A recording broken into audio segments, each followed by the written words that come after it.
長期食紅棗有冇問題？紅棗會唔會引起生瘤？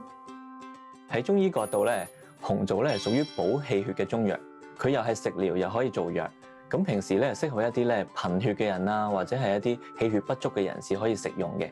咁但係咧，紅棗會唔會食得多會生瘤咧？其實生唔生瘤咧，就同一個人嘅先天體質啦、後天嘅生活習慣啊、情緒啊，同埋一啲環境因素有關嘅，就唔係咁簡單單一因素嘅。咁所以咧，暫時就冇資料顯示咧食紅棗會導致生瘤嘅。雖然紅棗嘅食療功效幾好啊，但係都唔係話食得越多越好嘅。因為紅棗嘅糖分偏高啦，一般人咧就每日可以食3到5粒嘅。咁如果血糖高嘅人咧，就要酌量咁樣食少啲噶啦。咁紅棗皮咧就比較難消化同埋硬啊。咁如果平時有胃炎嘅人咧，食得多就會哽胃咯。